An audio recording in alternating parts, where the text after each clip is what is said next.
ठंड में रोज रोज चिकन पकौड़े बनाने वाली देवरानी। सभी जल्दी से कमरे में आए और वहां आकर जो सभी ने देखा उसे देखकर वो हैरान हो गए। बेड पर चिकन के पकौड़ों से भरी हुई प्लेट रखी हुई थी और वहीं झिलमिल बेड पर बेहोश थी। सुरेश ने ये देखकर जल्दी से डॉक्टर को फोन मिलाया और कुछ देर बाद, डॉक्टर क्या हुआ था मेरी पत्नी को? बोलिए डॉक्टर।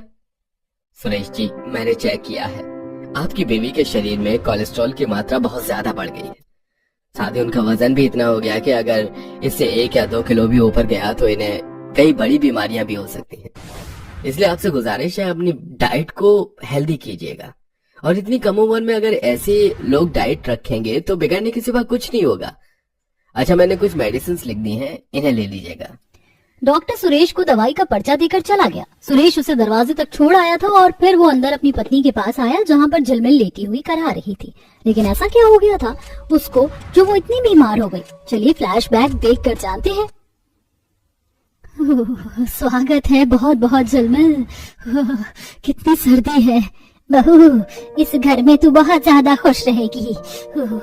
अच्छा रश्मि बेटा, तो एक काम कर, अपनी देवरानी को कमरे में ले जाओ और हाँ, कमरे में ना हीटर जलाकर खाना पहुंचा देना। जी माँ। रश्मि अपनी देवरानी झिलमिल को उसके कमरे में ले गई। झिलमिल की आज ही शांता के छोटे बेटे सुरेश से शादी हुई थी। उसके ससुराल में उसकी एक जेठानी, एक जेठ, उसका पति और सास शांता थी। झिलमिल कमरे में बैठकर खाने का इंतजार करने लगी। अरे वाह, कितनी अच्छी है मेरी सास, मेरा कितना ख्याल है उनको। सच में शादी की तैयारियों में मैंने 2-3 दिनों से ठीक से खाना भी नहीं खाया और सर्दी भी लग रही थी। काश कि यहाँ पर मुझे चिकन के पकौड़े खाने को मिल जाए, मजा ही आ जाएगा। झिलमिल बैठे बैठे चिकन के पकौड़ों के बारे में सोचने लगी। उसे चिकन पकौड़े बहुत ही ज्यादा पसंद जो थे। कुछ ही देर बाद एक बड़ी सी ट्रे में उसकी जेठानी खाना लगाकर के ले आई, जिसमें कई तरह की मिठाई, पूरी, सब्जी और दाल वगैरह थी। लो झिलमिल, शर्माओ नहीं, खा लो। अरे नहीं, मैंने तो क्या क्या सोच लिया था और खाने को मिला ये सादे से पकवान। अब क्या करूं, अब तो यही खाने पड़ेंगे। झिलमिल बेचारी ने उदास होकर उन्हीं पकवानों को खा लिया तो उसकी जेठानी जो लेकर आई थी। ऐसे ही अगले दिन आज झिलमिल की पहली रसोई की रस्म थी। सभी हॉल में बैठे हुए थे। तभी झिलमिल ने आकर सभी से पूछा, माँ, भाभी जी, आज मेरी पहली रसोई है, बता दीजिए कि मुझे क्या बनाना है। बहू, तेरी मर्जी, जो भी तुझसे अच्छा सा बनाना आता हो वही बनाकर खुशी से हम सबको खिला दे। शांता की बात सुनकर झिलमिल खुश हो गई और खुशी खुशी वो रसोई में गई। अरे वाह, मेरी सास ने तो मुझे मेरी पसंद के पकवान बनाने का मौका दे दिया। अब तो मैं सभी के लिए पूरी सब्जी के साथ चिकन के पकौड़े बनाऊंगी। सच में सभी खुश हो जाएंगे। सर्दी और चिकन के पकौड़े, और मेरा भी इतना मन कर रहा है तो मुझे भी चिकन पकौड़े खाने को मिल जाएंगे।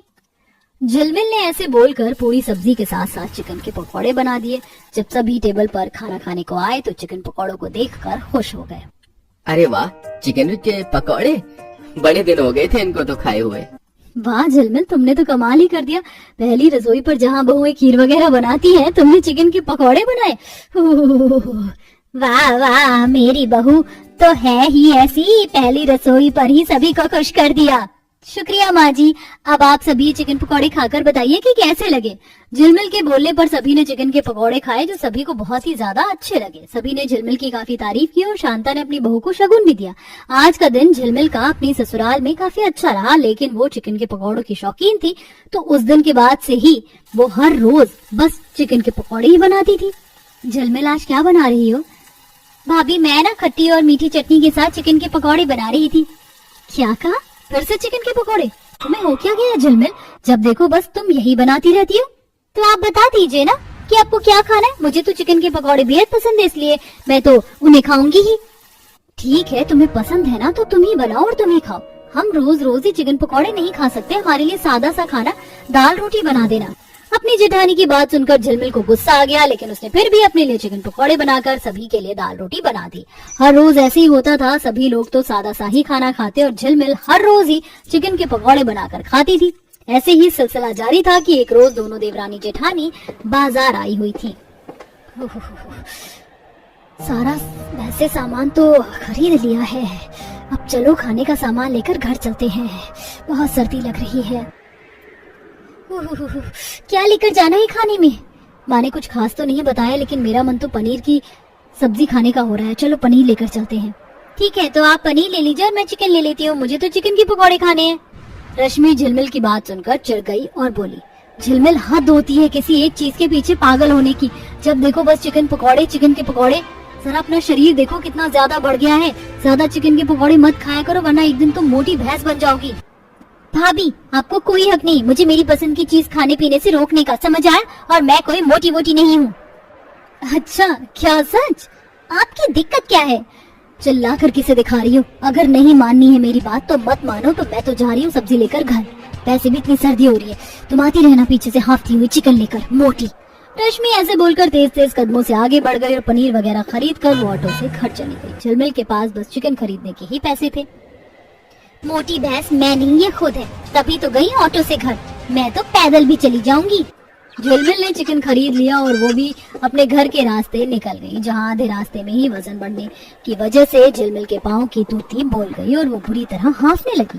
हालांकि सर्दी का मौसम था, लेकिन ऐसे में उसका पूरा शरीर पसीने में हो गया। हे भगवान, ओहो, मैं कैसे घर पहुंचूं? मेरे तो अब एक कदम बढ़ाना भी बस की नहीं है।